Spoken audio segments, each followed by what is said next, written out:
আমাদের আজকের গল্পের নাম আগাথা ক্রিস্টির লেখা ডাবল ক্লু। গল্পটি প্রথম প্রকাশিত হয় 1923 সালের দ্য স্কেচ পত্রিকায়। নমস্কার, আমরা থিল স্টুডিও। গল্প পাঠে রয়েছে শুভ, কৌশিক, সুতেষ্ণা আর আমি অপূর্ব। পোস্টার ডিজাইন করেছে এসকে দিলার। গল্পটি মন দিয়ে শুনুন। তবে হ্যাঁ, আমাদের চ্যানেলটিকে সাবস্ক্রাইব না করে থাকলে অবশ্যই করবেন। এরকম গোয়েন্দা গল্প আর অ্যাডভেঞ্চার গল্প আমরা প্রায়ই নিয়ে আসি। তাহলে আর বেশি দেরি না করে চলুন শুরু করা যাক। কিন্তু সবকিছুর আগে জেনে রাখুন, কোনো রকম প্রচার চলবে না। কথাটা বোধহয় মার্কস হার্ডম্যান এই নিয়ে 14 বার বললেন। মিস্টার হার্ডম্যান মানুষটি ছোটোখাটো চেহারার, তবে বেশ গোলগাল আর নাদুস নুদুস। হাতের নখগুলোও চমৎকারভাবে কাটা। জোরে জোরে কথা বলার অভ্যাস তার। নিজের জগতে তার খ্যাতি অনস্বীকার্য। বিলাসবহুল জীবন কাটাতে অভ্যস্ত তিনি বিত্তবান হলেও তেমন উল্লেখযোগ্য কিছু নন। শখ বলতে তার নানান জিনিস সংগ্রহ করা, যেমন প্রাচীন কারুকার্যের বস্ত্রবিশেষ, পুরনো ফ্যান, প্রাচীনকালের গহনা। মিস্টার মার্কস হ্যাডম্যানের কাছ থেকে জরুরি তলব পেয়ে তার আহানে সাড়া দিতে পোয়ারো আর আমি হন্তদন্ত হয়ে তার বাড়িতে গিয়েছিলাম। দেখলাম তিনি যেন খুবই অস্থির। তবে তিনি পুলিশকে খবর দেননি। পুলিশকে খবর না দেওয়ার অর্থ হলো তার সংগ্রহশালা থেকে অত্যন্ত মূল্যবান কিছু ধনরত্ন চিরদিনের জন্য হারানো। তাই পোয়ারোর ডাক এবং তার শরণাপন্ন হয়ে তার হাতে কেসটা তুলে দেওয়া। কম্পিত গলায় তিনি বললেন, মুসি পোয়ারো, আমার এসব পদ্মরাগমণি আর পান্নার নেকলেস কার অধিকারে ছিল জানেন? শোনা যায় যে কোনো এককালে ক্যাথরিন দি মেচেদির ছিল। পরে এই মহামূল্যবান পান্নার নেকলেস আমারই অধিকারে আসে। ভাবতে কতই না আনন্দ হচ্ছে আমার। আবার এই পান্নার নেকলেস এখন আমার কাছে নেই। এ কথা আমি ভুলতে পারছি না মসিয়ে। এ কি হলো আমার? এ সর্বনাশ আমার কে করলো? আপনি শান্ত হন মসি হার্ডম্যান। পোয়ারো ধীরে ধীরে বলল, এভাবে ভেঙে পড়লে চলবে কেন? এই তো আমি এসে গেছি। আপনাকে আর কোনো চিন্তা করতে হবে না মসি। এবার আপনার রত্ন ভাণ্ডার থেকে রত্ন উদা হওয়ার ঘটনাটা খুলে বলুন আমাকে। আমি তো সেই চেষ্টাই করছি।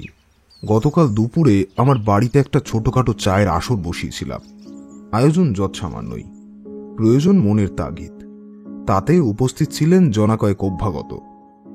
এ ধরনের চায়ের আসর কালই প্রথম নয়, এর আগেও দু একটা ব্যবস্থা করেছিলাম। গর্ব করার জন্য বলছি না, আসরগুলো বেশ সফলও হয়েছিল বলা যায়। এই আসরে উপস্থিত ছিলেন পিয়ানোবাদক নাকোরা আর অস্ট্রেলিয়ার বিখ্যাত উচ্চাঙ্গ সঙ্গীতজ্ঞা ক্যাথরিন বার্ড। সাধারণত এই গানের আসর বসে থাকে বড় স্টুডিওতে, তাই জোর গলায় বলতে পারি গানের ব্যবস্থা বেশ ভালোই ছিল। যাই হোক, বিকেলের দিকে আমি আমার সেই মুষ্টিমেয় কয়েকজন অতিথিদের মধ্যযুগের অতি দুষ্প্রাপ্য সব অলংকার দেখাচ্ছিলাম। ওই যে সিন্দুকটা দেখতে পাচ্ছেন, ওর ভেতরেই অলংকারগুলো রেখে থাকি। সিন্দুকের ভেতরের ব্যবস্থাটা অনেকটা ক্যাবিনেটের মতো। ওটার পেছনের দিকে ভেলভেটের রঙিন অংশ আছে, যাতে রত্নগুলো দর্শকদের দেখানো যায়। এরপর আমি ওদের পুরনো পাখাগুলো দেখাই, যেগুলো থাকে ওপাশের দেওয়াল আলমারিতে। পুরনো সব জিনিস দেখা হলে পর আমরা সবাই স্টুডিওতে গিয়ে হাজির হই গান শোনার জন্য।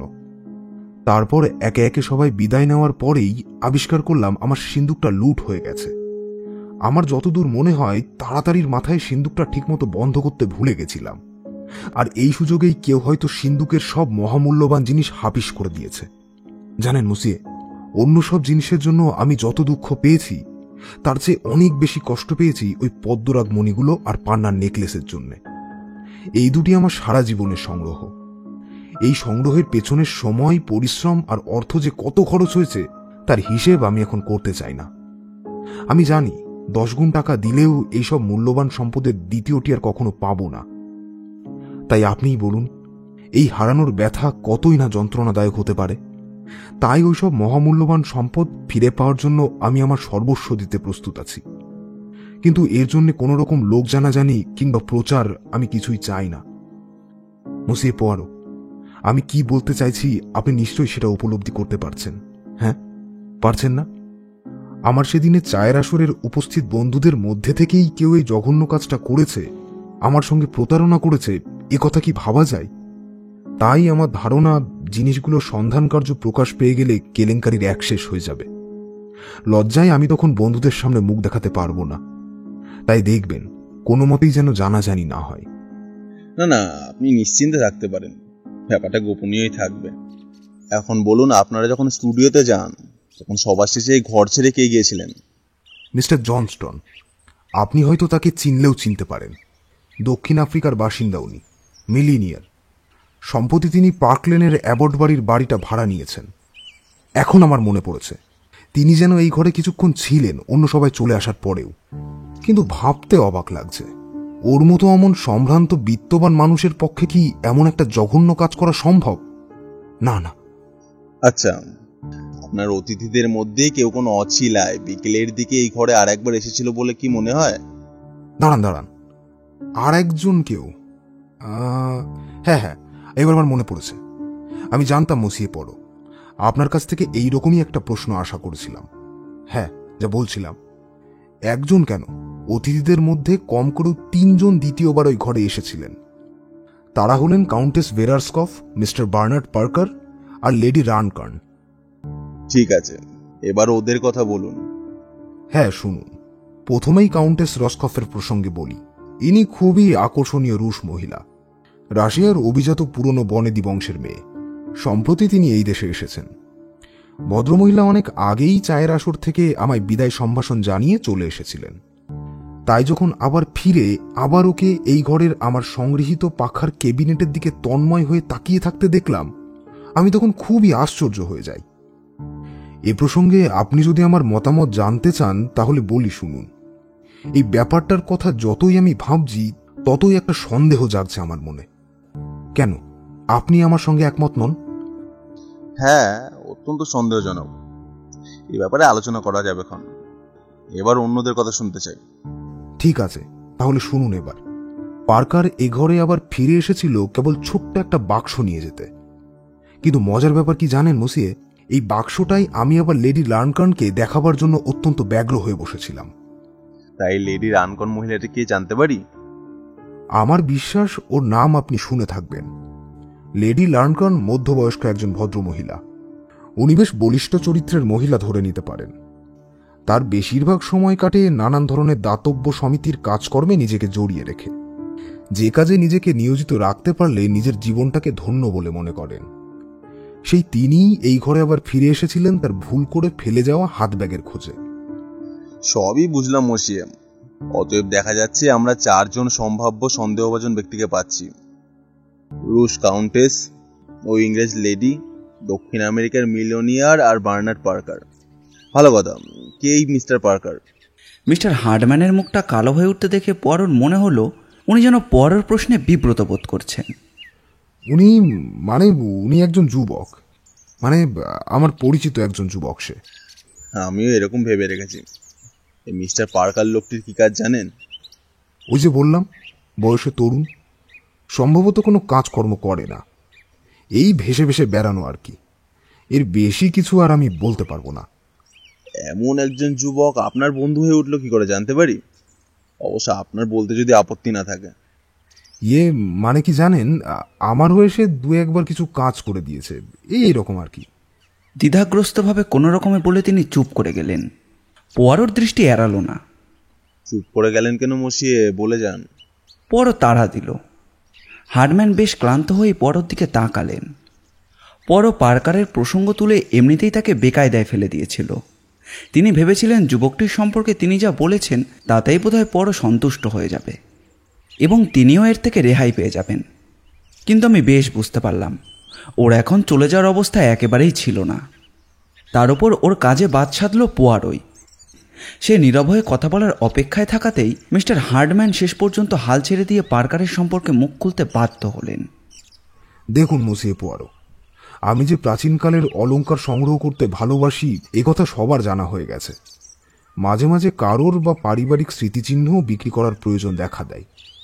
এখানে একটা কথা বলে রাখি, এসব কাজ আবার খোলা বাজারের ক্রেতাদের দেওয়া সম্ভব হয় না। কিন্তু গোপনে আমার কাছে সেরকম জিনিস বিক্রি করার ব্যাপারটা সম্পূর্ণ অন্য রকমের। পার্কার আবার এসব কাজে খুবই পারদর্শী। এর খুঁটিনাটি ব্যাপারটার উপর সেই নজর রাখে। তার কাজই হলো দুতরফের সঙ্গে যোগাযোগ রেখে একটা সমন্বয় সাধন করা। এর ফলে কোনো দিকেই অস্বস্তির ব্যাপারটা আর থাকে না, থাকলেও অনায়াসে এড়ানো যায়। আর এই পার্কারই একদিন এই ধরনের জিনিসের সন্ধান নিয়ে আমার কাছে আসে। এই যেমন ধরুন, কাউন্টেস রসকফ রাশিয়া থেকে তার পারিবারিক কিছু ধনরত্ন নিয়ে এসেছেন। তিনি সেগুলো যত তাড়াতাড়ি সম্ভব বিক্রি করার জন্য অধীর আগ্রহে অপেক্ষা করছেন। আর এই লেনদেনের কাজটা সম্পন্ন করার দায়িত্ব সঁপে দেওয়া হয় বার্নার্ড পার্কারের ওপরে। তাই বুঝি?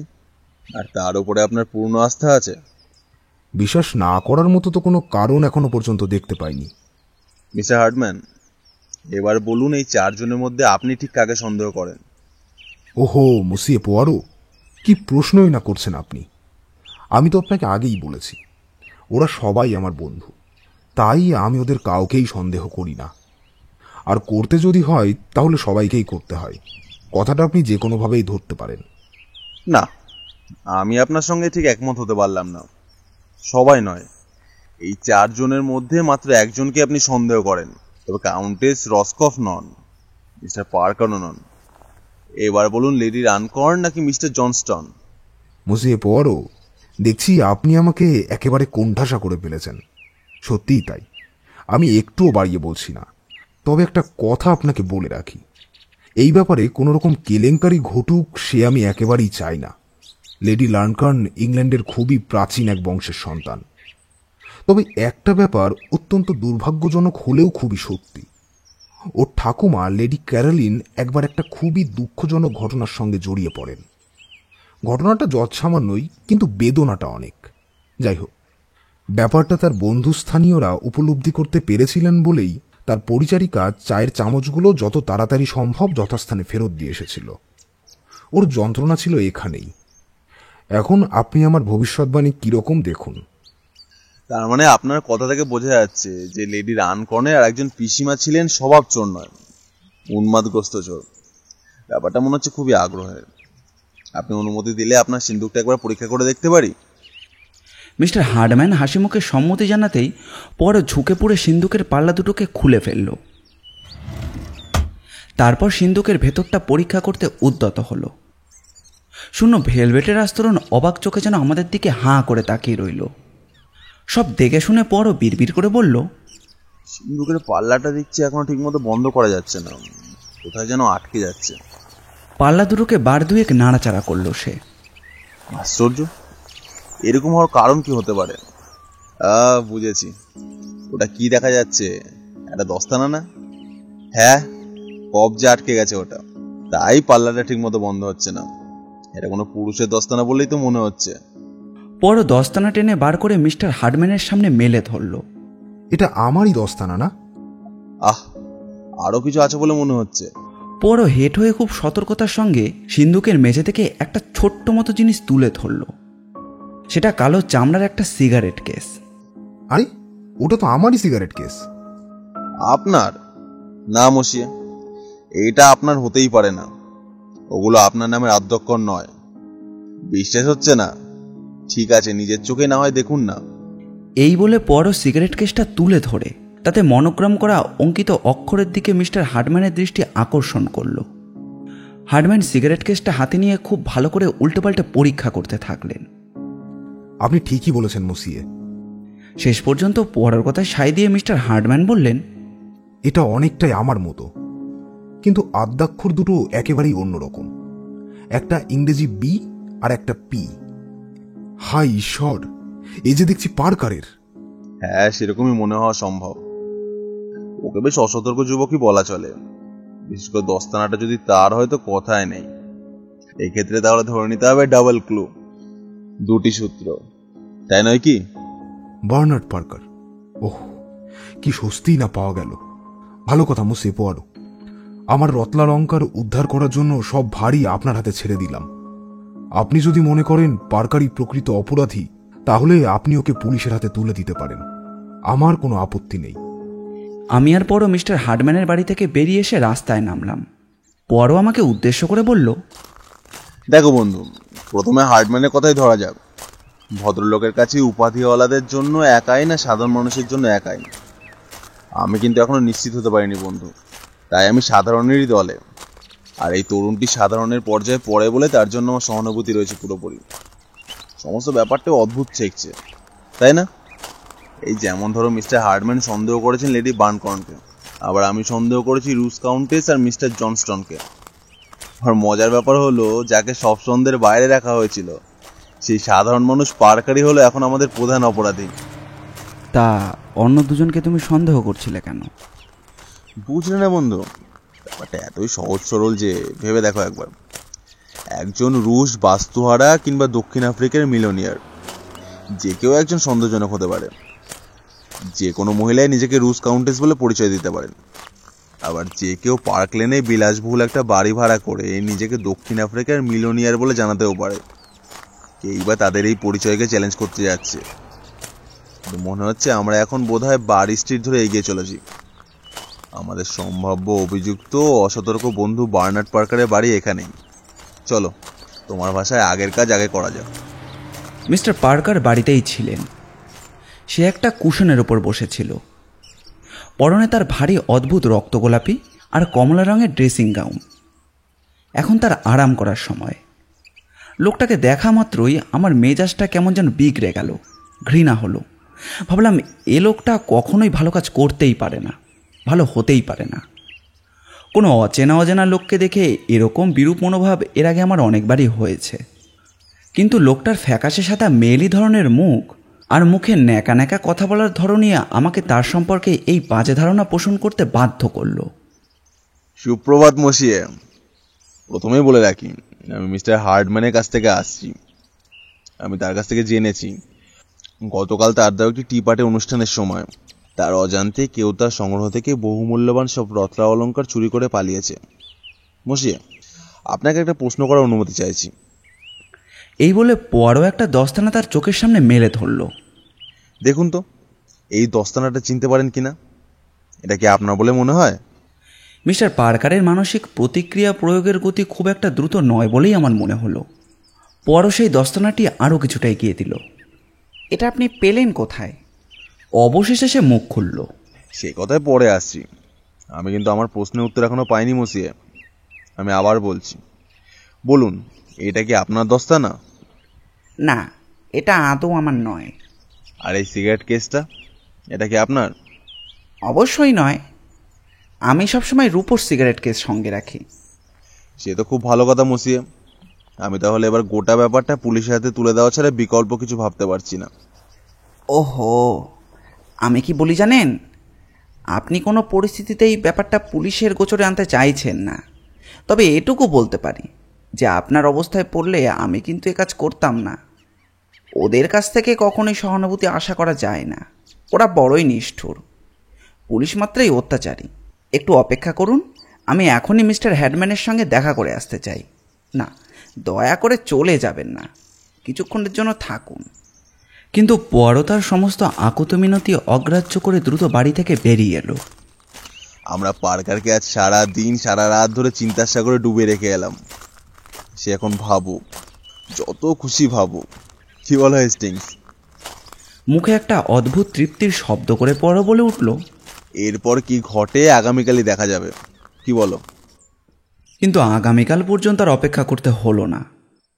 তার আগেই যেন একটা আভাস পাওয়া গেল হার্ডম্যানের ওই মামলার ব্যাপারে। বোঝা গেল ভয়ঙ্কর সেই ঝড়টা উঠতে যাচ্ছে। আগের থেকে কোনো খবর না দিয়েই আমাদের দরজার উপর আছড়ে পড়ল একটা ঝড়। সেই ঝড় সামলাতে না পেরে দরজার পাল্লাটা যেন দরাম করে খুলে গেল।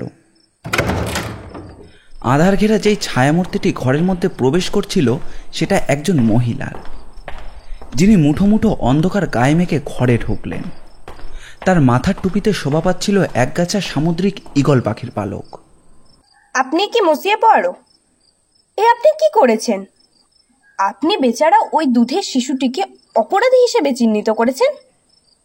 এ অন্যায়, এটা কলঙ্কই ভরা। ওর মতো সৎ ছেলের গায়ে অযথা কলঙ্কের কাদা ছিটানো। আমি ওকে বেশ ভালো করেই জানি। এটা অত্যন্ত অপমানকর। ও নেহাতি একটা মুরগির ছানা, আবার একেবারে মেষশাবকও বলতে পারেন। এহেন ছেলের পক্ষে কোনো কিছু চুরি করা অসম্ভব। ও যদি কিছু করেও থাকে তা আমার জন্যই করেছে। আপনি কি ভেবেছেন আমি সেফ স্ট্যাচুর মতো দাঁড়িয়ে থেকে ওকে নৃশংসভাবে জবাই হতে দেখব? ওকে শহীদ হতে দেখব? ঠিক আছে ম্যাডাম, বলুন এটা ওর সিগারেট কেস কি না? পরও কালো চামড়ার কেসটা মেলে ধরল মহিলার চোখের সামনে। হ্যাঁ, আমি বেশ ভালো করেই জানি যে এটা ওরই, কিন্তু তাতে কি হয়েছে? আপনি কি ওটা ওই ঘরে পেয়েছেন? আমরা সবাই ওই ঘরে ছিলাম। হয়তো তখনই ওর পকেট থেকে অসাবধানবশত ওটা পড়ে গিয়ে থাকবে। আমার অন্তত এরকমই ধারণা। মুশকিল হচ্ছে কি জানেন, আপনারা পুলিশের লোকেরা লাল রক্ষীদের চেয়েও খারাপ। আর এই দস্তানাটা? আমি কি করে জানবো? একটা দস্তানা অন্য আর একটা দস্তানার মতো দেখতে, তফাৎ কোথায় বলুন? তাই এটা যে ওরই বুঝবো কি করে? আমাকে থামাবার চেষ্টা করবেন না, ওকে রেহাই দিতেই হবে। ওর চরিত্র, ওর ভাবমূর্তি পরিষ্কার করে দেখাতেই হবে। আর এসব কাজ আপনাকেই করতে হবে। আমি আমার সব অলংকার বিক্রি করে আপনার পারিশ্রমিক বাবদ প্রচুর টাকা দেব আপনাকে। তাহলে যা যা বললাম ওই কথাই রইল। মাদাম, না না, আর কোনো তর্ক নয়। বেচারা চোখ ভর্তি জল নিয়ে এসেছিল আমার কাছে। আমি তোমাকে রক্ষা করব, আমি ওকে কথা দিয়েছি। আমি এই লোকটির কাছে যাব, এই রাক্ষস, এই দানবটার কাছে। ব্যাপারটা ভেড়ার ওপর ছেড়ে দাও। এখন সব রফা হয়ে গেল, আমি যাই।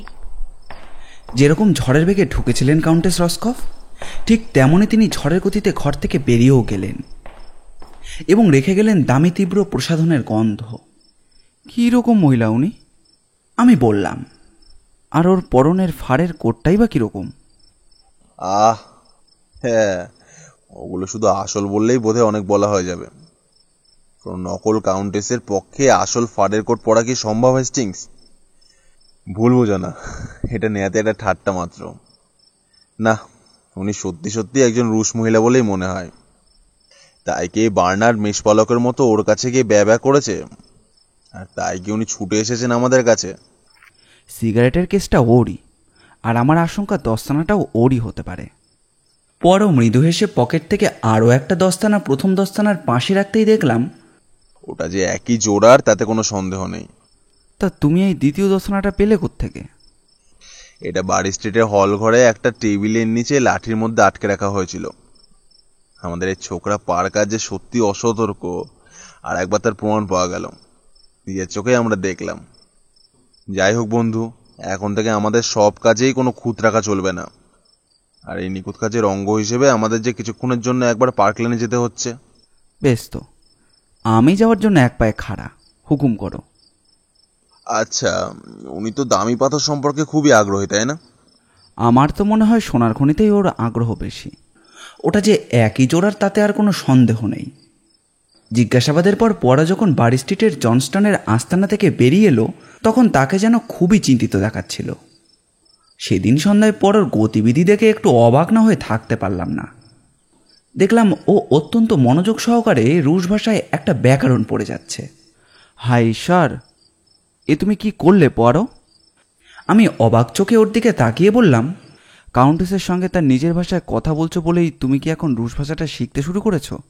হ্যাঁ বন্ধু, আমি বেশ ভালো করেই জানি উনি কিছুতেই আমার ইংরেজি কথায় কান দেবেন না, তাই। কিন্তু পরও আমি তো জানি অভিজাত রুশেরাই অবশ্য ফার্সি ভাষায় কথাবার্তা শোনেন আর বলেন, তাই না? নাটকীয় ভঙ্গিতেই পরও আচমকা বইটা ছুঁড়ে ফেলে দিল। তার এই ভাবভঙ্গি আমাকে খুশি করতে পারল না। আমার মনে কেমন যেন একটা খটকা লাগলো। পরক্ষণে আবার পরর চোখে সে হাসির ঝিলিক লক্ষ্য করতে আমার ভুল হলো না। আমি জানি এই ঝিলিকের অর্থ কি হতে পারে। এর উত্তর একটাই, এরকুল পরও এই মুহূর্তে নিজের উপর অত্যন্ত খুশি। আচ্ছা, ব্যাপার কি বলো তো পরো? তোমার মনে কি অন্য কোনো মতলব কাজ করছে? সম্ভবত কাউন্টেস রুশ কিনা এ ব্যাপারে তোমার মনে এখনো একটু সন্দেহ রয়ে গেছে, আর তাই তুমি যাচাই করে নিতে চাও। আরে না না, উনি যে একেবারে খাঁটি রুশ তাতে আমার বিন্দুমাত্র সন্দেহ নেই। বেশ, তাহলে ওটা কি? এই মামলায় যদি তুমি নিজেকে জড়াতে ইচ্ছুক থাকো, তাহলে আমি তোমাকে উপদেশ দেব রুশ ব্যাকরণের প্রথম পাঠ থেকে শুরু করো হেস্টিংস। তারপর আর একটাও কথা বলল না। মেজের উপর থেকে বইটা তুলে নিয়ে আমি অবাক হয়েই পাতা উল্টাতে থাকলাম। কিন্তু হায় কপাল, পরর মন্তব্য মাথামুন্ড আমি কিছুই বুঝতে পারলাম না। পরের দিন সকালেও কোনো খবর এলো না। তবে তার জন্য বন্ধুবরকে কোনোভাবেই চিন্তিত হতে দেখলাম না আমি। প্রাতরাশের সময় সে কেবল বলল যে সকালে ও একবার মিস্টার হ্যাডম্যানের সঙ্গে দেখা করতে যাবে। ওর সঙ্গে আমাকেও যেতে হবে তার বাড়ি। আগের দিনের থেকে আজকে যেন তাকে বেশ শান্ত মেজাজেই দেখতে পেলাম। তিনি আমাদের দেখে উদ্গ্রীব হয়ে জিজ্ঞাসা করলেন, কোনো খবর আছে মসিয়ে পোয়ারো? পোয়ারো তার হাতে একটা কাগজের টুকরো ধরিয়ে দিল। এই কাগজে যার নাম লেখা আছে সেই আপনার রত্নালঙ্কার হাফিস করেছে মসিয়ে। কেসটা কি এখন পুলিশের হাতে তুলে দেবো, নাকি এ ব্যাপারে পুলিশকে না জানিয়ে আপনি আমাকে দিয়ে ওগুলো উদ্ধার করতে চান? মিস্টার হ্যাডম্যান কাগজটার উপর একদৃষ্টে তাকিয়ে থাকতে গিয়ে ঘটনার আকস্মিকতায় যেন বাক্যহারা হয়ে পড়েন। অবশ্য একটু পরেই তিনি সম্বিত ফিরে পেলেন। এটা খুবই অবাক করে দেওয়া ব্যাপার। হ্যাঁ, আমি অবশ্যই চাইব কোনো রকম কেলেঙ্কারি যেন এর সঙ্গে না জড়ায়। আমি আপনাকে এ কেসের তদন্তের সব ভার আপনার উপর ছেড়ে দিচ্ছি মসিয়ে পোয়ারো। আমার বিশ্বাস আপনি আপনার বুদ্ধি বিবেচনায় কাজটা সুষ্ঠুভাবেই করবেন, আর আমার সুনামও অক্ষুণ্ণ রাখবেন। মিস্টার হ্যাডম্যানের বাড়ি থেকে বেরিয়ে আমাদের প্রথম কাজ হলো একটা ট্যাক্সি ধরা। একটা চলন্ত ট্যাক্সি থামিয়ে পোয়ারো কার্লটনে যাওয়ার জন্য হুকুম করল। সেখানে পৌঁছে কাউন্টেস রসকফের খোঁজ নিতে থাকলো। কয়েক মিনিটের মধ্যেই আমরা লেডি সুইটে পৌঁছে গেলাম। তিনি আমাদের সঙ্গে দেখা করতে ছুটে এলেন। তার শরীর থেকে চমৎকার ঝলমলে পোশাকের যে ঝিলিক দিচ্ছিল তাতে আমার চোখ যেন ঝলসে যাওয়ার উপক্রম হলো। মসিয়ে পোয়ারো, তিনি বললেন, আপনি তাহলে সফল হয়েছেন। বেচারা ওই দুধের খোকাকে আপনি তাহলে শেষ পর্যন্ত বাঁচাতে পারলেন মসিয়ে পোয়ারো। মাদাম লা কমতেসি, আপনার প্রিয় বন্ধু মিস্টার পার্কার সম্পূর্ণ নিরাপদ। তার গ্রেপ্তার হওয়ার সম্ভাবনা যেমন আগে ছিল না, এখনো নেই। আহ, সত্যি আপনি ভয়ঙ্কর চালাক মসিয়ে পোয়ারো। শুনেছি বেটেদের নাকি গাটে গাটে বুদ্ধি লুকিয়ে থাকে। আপনি তার সস্তা উদাহরণ। তারপর এত তাড়াতাড়ি কাজটা যেভাবে শেষ করলেন তা ভাবা যায় না। অপূর্ব। অপরপক্ষে আমি মিস্টার হার্ডম্যানকে কথা দিয়ে এসেছি, তার সমস্ত রত্ন অলঙ্কার আজই আমি উদ্ধার করে নিয়ে এসে তার হাতে তুলে দেব। তাই কি? হ্যাঁ তাই ম্যাডাম, আমি অত্যন্ত বাধিত হব যদি আপনি আর এক মুহূর্ত দেরি না করে ওগুলো আমার হাতে তুলে দেওয়ার ব্যবস্থা করেন। এই যে আমি আপনাকে কাজটা সারবার জন্য তাড়া দিচ্ছি তার জন্য খুবই দুঃখিত। তাড়া না দিয়েও থাকতে পারলাম না, কারণ আমি ট্যাক্সি দাঁড় করিয়ে এসেছি। ট্যাক্সিটা ছেড়েই দিতাম, কিন্তু না, ভাবলাম সোজা আঙুলে যদি ঘি না ওঠে আঙুল তো বাঁকাতেই হবে, অর্থাৎ স্কটল্যান্ড ইয়ার্ডে যেতে হবে। আর মাদাম, আমরা বেলজিয়ামের মানুষরা একটু মিতব্যয়িত অভ্যাস করে থাকি। ওদিকে কাউন্টেস একটা সিগারেট ধরিয়েছিলেন। বেশ কিছুক্ষণ তিনি নীরবে বসে রিং করতেই ব্যস্ত হয়ে রইলেন। তার দৃষ্টি সরাসরি পোয়ারোর দিকে। এরপর হাসিতে ফেটে পড়লেন কাউন্টেস। তারপর তিনি ধীরে ধীরে উঠে দাঁড়ালেন।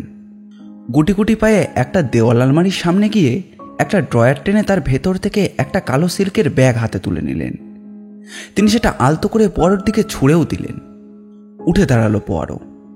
আমরা রুশেরা কিন্তু অপরদিকে ভীষণ অপচয়ী, আর সেটা করতে গেলে দুর্ভাগ্যবশত অনেক টাকার দরকার। শালের ভেতরটা আপনার দেখার প্রয়োজন নেই, সবই ঠিক আছে ওটার মধ্যে। আপনাকে অভিনন্দন জানাচ্ছি ম্যাডাম, এত দ্রুত ব্যাপারটা বুঝে নিয়ে কাজ করবার জন্য। কিন্তু আপনি যে ওদিকে ট্যাক্সি দাঁড় করিয়ে রেখে এসেছেন, তাই তাড়াতাড়ি না করে আমারই বা করার কি আছে? আপনি খুবই মনোরম, আপনি খুবই সুন্দরী, সৌহার্দ্যপূর্ণ ম্যাডাম। তা লন্ডনে এখন বেশ কিছুদিন থাকবেন তো? না, তা মনে হয় না। আর আমার এখানে না থাকার কারণ আপনি। হ্যাঁ, আপনি। আমি দুঃখিত, এর জন্য আমি আপনার কাছ থেকে ক্ষমা চাইছি ম্যাডাম। সম্ভবত আবার আমাদের কোথাও না কোথাও দেখা হতে পারে। আমিও তাই আশা করি। কিন্তু আমি চাই না। আমি আপনাকে ভয় করি। আমার একথায় আপনি যেন ভুল বুঝবেন না মসিয়ে পোয়ারো। একথা বলে আমি বরং আপনাকে খুবই সম্মান জানালাম। জানেন তো, কেউ যদি কাউকে ভয় করে তার অর্থ তাকে শ্রদ্ধা করে। তাই তো ভয়ের আরেক নাম শ্রদ্ধা। এই দুনিয়ায় খুব কম লোক আছে যাদেরকে আমি ভয় করি। বিদায় তাহলে, বিদায় মসিয়ে পোয়ারো। শেষ দিকে কথা বলতে গিয়ে কাউন্টেসের গলার স্বর কেমন যেন ভারী হয়ে উঠল, কেঁপে কেঁপে উঠতে থাকলো। বিদায় ম্যাডাম। না, মাফ করবেন, একটু দাঁড়ান। কথা আমি বলতে ভুলে গিয়েছিলাম, এই নিন আপনার সিগারেট কেসটা। মাথা হেট করে পরও এবার কাউন্টেসকে সেই কালো চামড়ার ব্যাগটা ফিরিয়ে দিতে গেল, যেটা আমরা সিন্ধুকের ভেতর থেকে পেয়েছিলাম। সেটা ফেরত নিতে গিয়ে কাউন্টেসের মধ্যে কোনো ভাবান্তর লক্ষ্য করলাম না, কেবল ভুরু দুটো একটু কেঁপে উঠল যা। তারপর তাকে বিড়বিড় করে বলতে শোনা গেল, বুঝেছি। সত্যিই কি ভয়ঙ্কর মহিলা। সিঁড়ি দিয়ে নামতে নামতে বললাম আমি, হ্যাঁ, মহিলার মতো মহিলা বটে, কেমন নির্বিকার, নিরুত্তাপ, কোনো তর্ক করা নয়, কোনো রকম বাধা দেওয়াও নয়, এমনকি কোনো রকম ধাপ্পা দেওয়ারও চেষ্টা করা নয়। মাত্র একবার কাগজটার উপরে চোখ বুলিয়ে নিয়ে সমস্ত ব্যাপারটা যেন হৃদয়ঙ্গম করে নিলেন। ওর এই সুন্দর ভাবভঙ্গিমা দেখে আমার কি মনে হয়েছে জানো হেস্টিংস, যে মহিলা পরাজয়কে এইভাবে সামান্য হাসির মাধ্যমে গ্রহণ করতে পারে, তিনি অনেক অনেক দূর পর্যন্ত এগিয়ে যেতে পারবেন। আমি আবার বলছি, মহিলাটি ভয়ঙ্কর। দেখে নিও, ওর স্নায়ু ইস্পাতের মতো কঠিন। তুমি যদি তোমার যাতায়াতের ব্যাপারে একটু রাশ টানতে পারো আর কোথায় যাচ্ছ সেদিকে নজর দিতে পারো, তাহলে সেটা খুবই ভালো হয়। যাই হোক, এখন বলো, তুমি কখন প্রথম সন্দেহ করলে কাউন্টেসকে? বন্ধু, এই দস্তানার সিগারেট কেসটা দেখেই, ডাবল ক্লু, এই দুটি সূত্রই আমার চোখ খুলে দিয়েছে বলা যায়। আর সেই সঙ্গে ব্যাপারটা আমাকে দারুণভাবে চিন্তায় ফেলে দিয়েছিল। বার্নার্ড পার্কারের পক্ষে দুটি প্রমাণের একটা সহজেই ফেলে যাওয়া সম্ভব ছিল, কিন্তু দুটি কষ্ট কল্পনা বলা যায়। এটা হতে পারে চরম অসতর্কতার দরুন। আবার দেখো, ওইভাবেই অন্য কেউ যদি ওকে জড়াতে চাইতো, তাহলে আমি বলতে পারি একটা প্রমাণই যথেষ্ট, হয় সিগারেট কেস নয়তো দস্তানা। আমি আবার বলছি, একসঙ্গে দুটি সূত্র কখনোই নয়। তাই এর থেকে আমার মনে একটা বদ্ধমূল ধারণার জন্ম হয়েছে, ও দুটো সূত্রর একটা কখনোই পার্কারে হতে পারে না। প্রথমে আমার ধারণা হয়েছিল সিগারেট কেসটা ওর, দস্তানাটা নয়। পরে অনেক ভেবে দেখতে গিয়ে দেখলাম ঠিক উল্টোটাই। তাহলে প্রশ্ন হলো, সিগারেট কেসটা কার? প্রথমেই লেডি রানকানের নাম ধরা যাক। সব দিক থেকে বিবেচনা করে দেখলাম যে উনি নন, এটা খুব পরিষ্কার। তবে কি মিস্টার জনস্টন? তা হওয়া সম্ভব যদি তিনি মিথ্যে পরিচয় দিয়ে থাকেন। আমি তার সেক্রেটারির সঙ্গে আলোচনা করে বুঝলাম সব ব্যাপারটা কাচের মতো স্বচ্ছ পরিষ্কার। মিস্টার জনস্টনের অতীত খুব পরিষ্কার, তার মধ্যে আড়াল করার কিছু ছিল না। তবে তবে কি কাউন্টেসি? আমার কাছে খবর ছিল রাশিয়া থেকে তিনি কিছু দামি পাথর ও রত্ন এনেছিলেন।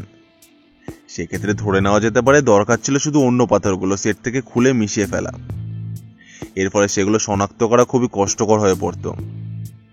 ধরা যাক একটা সূত্র দস্তানা, পার্কারে একটা দস্তানা ওই দিন বিকেলে নাও তার পক্ষে খুব একটা কঠিন কাজ ছিল না, এবং পরে সেটা সিন্ধুকের ভেতরে চালান করে দেওয়াটাও খুব একটা কঠিন ছিল না। কিন্তু অপর দিক থেকে তিনি নিজের সিগারেট কেস নিশ্চয়ই ওখানে ফেলে রাখতে চাইবেন না। কিন্তু ওটা যদি সত্যি কাউন্টেসের সিগারেট কেস হয়, তাহলে বি আর পি আদ্যক্ষর ছিল কেন? কাউন্টেসের আদ্যক্ষর হলো তো ভি এবং আর। পরও আমার দিকে তাকালো, তার মুখে একটা মিষ্টি হাসি ফুটে উঠতে দেখা গেল। তোমার প্রশ্নটা যথার্থ হয়েছে বন্ধু, কিন্তু তোমাকে বলে রাখি, রুশ ভাষায় বি অক্ষর হচ্ছে ভি এবং পি হলো আর। ভালো কথা, যেহেতু আমি রুশ ভাষা জানি না, তাই সেটা যে আমি আন্দাজ করতে পারবো সেটা তুমি আশা করতে পারো না। আমিও কি জানতাম হেস্টিংস, আর সেই কারণেই তো ওই রুশ ভাষার ব্যাকরণ বইটা কিনে এনেছিলাম, আর সেটার প্রতি তোমারও দৃষ্টি আকর্ষণ করতে চেয়েছিলাম। তার মুখে একটা মিষ্টি হাসি ফুটে উঠতে দেখা গেল। গল্পটি ভালো লাগলে অবশ্যই লাইক করবেন এবং কীরকম লাগলো সেটি কমেন্ট করে জানাবেন। আমরা আপনাদের মধ্যে থেকে একটি কমেন্ট পিন করে দেব। এরকম গোয়েন্দা গল্প আর অ্যাডভেঞ্চার গল্প আমরা প্রায়ই নিয়ে আসি। আমাদের চ্যানেলটি ঘুরেও আসতে পারেন। আমাদের চ্যানেলটিকে সাবস্ক্রাইব করে আমাদের পাশে থাকবেন। আপনাদের ভালোবাসা একান্ত কাম্য। ধন্যবাদ।